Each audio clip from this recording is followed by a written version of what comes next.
Hello all, welcome to movie Paradise. The most awaited movie Pushpa 2 the rule ఈ రోజు release అయింది. Movie story line and actors గురించి ఏమీ చెప్పాల్సిన అవసరం లేదనుకుంటా. సో స్ట్రైట్గా పాయింట్కి వచ్చేద్దాం. అల్లు అర్జున్ ఫ్యాన్స్ అయితే డైరెక్ట్గా మూవీ చూసేయండి. మీకైతే పిచ్చగా నచ్చేస్తుంది ఈ మూవీ. 3 years ఆకలికి ఫుల్ మీల్స్ దొరికేస్తాయి మీకు. ఇంకా మిగిలిన వాళ్ళకి నచ్చదా అంటే కోర్స్ మీకు కూడా నచ్చుతుంది.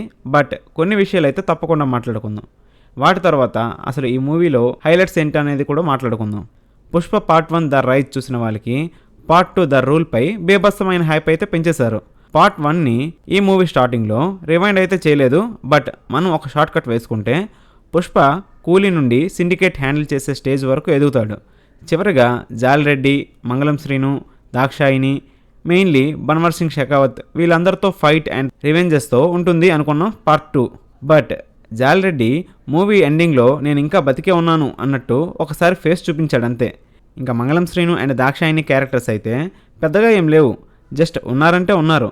Eat 5 star and do nothing అడ్వర్టైజ్మెంట్లా ఎవరైనా పుష్పాన్ని తప్పిస్తే మళ్ళీ సిండికేట్ని చేతుల్లోకి తీసుకుందాం అని చూస్తుంటారు, అంతేకాని ఏం చెయ్యరు. ఇంకా మిగిలింది బన్వర్ సింగ్. వీరి మధ్య సీన్స్ అయితే బాగుంటాయి, హై ఇచ్చే మూమెంట్స్ అయితే ఎక్సలెంట్గా ఉన్నాయి. బన్వర్ సింగ్ షెకావత్ పుష్పతో ఓడిపోయిన ప్రతిసారి కామెడీగా ఉండడం వల్ల క్యారెక్టరైజేషన్ కాస్త వీక్గా అనిపించింది. ఇలా ఇన్ని నెగిటివ్స్ ఉన్నా ఎందుకు చూడాలి అని అంటారా? కాస్త ల్యాగ్, చిన్న మైనస్లు ప్రతి సినిమాలో ఉంటాయి. బట్ పాజిటివ్స్ కూడా ఉన్నాయి. పెళ్ళం మాట వింటే ఎట్టా ఉంటుందో ప్రపంచకానికి చూపించాడు పుష్పరాజ్. పెళ్ళం చెప్పిన ఒక మామూలు మాట కోసం సీఎంనే మార్చేయడం, పుష్ప రేంజ్ని ఎలివేట్ చేసే సీన్స్తో రన్ అయింది ఫస్ట్ హాఫ్. ఆ సీన్స్ అన్నీ కూడా గూస్ బంప్స్ ఇచ్చేలానే ఉంటాయి. ఇంకా సెకండ్ హాఫ్లో గంగమ్మ జాతర సీన్, దాదాపు 20 నిమిషాల ఈ సీన్ మూవీలో మేజర్ హైలైట్గా అనిపించింది. ఒక్క జాతర సీన్లోనే ఎమోషన్స్, ఒక సాంగ్, ఒక ఫైట్, కాస్త డ్రామా ఇలా అన్నీ కూడా కవర్ చేశారు. క్లైమాక్స్కి లీడ్ కూడా ఇక్కడే స్టార్ట్ అయింది.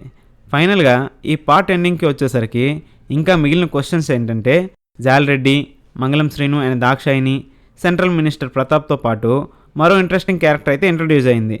బట్ ఆ ఫేస్ అయితే రివీల్ చేయలేదు. బట్ అది విజయ్ దేవరకొండ అనే టాక్ అయితే ఉంది. బ్యాక్ నుండి ఆ కటౌట్ చూస్తే అలాగే అనిపించింది. దాంతోపాటు విజయ్ దేవరకొండ చేసిన ఒక ట్వీట్ కూడా దీనికి కారణం.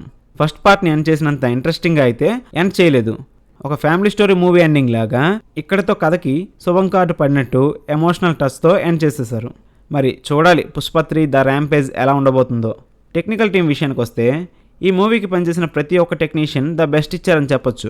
మ్యూజిక్ అయితే ఓకే, కానీ బీజిఎమ్స్, క్లైమాక్స్ అండ్ ఇంటర్వల్ సీన్స్లో అయితే బాగున్నాయి. కానీ మిగిలిన చోట్ల అయితే మాత్రం చాలా డల్గా అనిపించింది. సినిమాటోగ్రఫీ, స్క్రీన్ ప్లే, నరేషన్ అన్నీ కూడా బాగున్నాయి. ఎడిటింగ్ ఫస్ట్ హాఫ్లో కొన్ని సీన్స్ని కాస్త షార్ట్గా ట్రిమ్ చేసి ఉంటే బాగుండేది అనిపించింది. బట్ ఓకే, అది పెద్ద ప్రాబ్లంలా అనిపించలేదు. యాక్షన్ కొరియోగ్రఫీ, క్లైమాక్స్ అండ్ జాతర ఫైట్ అయితే అదిరిపోయాయి. కానీ మూవీకి బిగినింగ్లో జపాన్లో వచ్చే పోర్ట్ ఫైట్ అయితే మాత్రం చాలా అన్యాచురల్గా అనిపించింది. టోటల్గా పుష్పగాడి రూల్లో చిన్న నెగిటివ్స్ అయితే ఉన్నాయి. కానీ movie scenes and fights elevations ముందు అవేవి పెద్ద లెక్కలోకి రావు. ఈ మూవీకి movie Paradise rating 3.5 out of 5. మా ఈ రివ్యూ మీకు నచ్చినట్లయితే ఈ వీడియోని లైక్ చేసి మీ ఫ్రెండ్స్ అండ్ ఫ్యామిలీకి షేర్ చేసి ఛానల్ని సబ్స్క్రైబ్ చేసుకొని సపోర్ట్ చేయండి. Thanks for watching.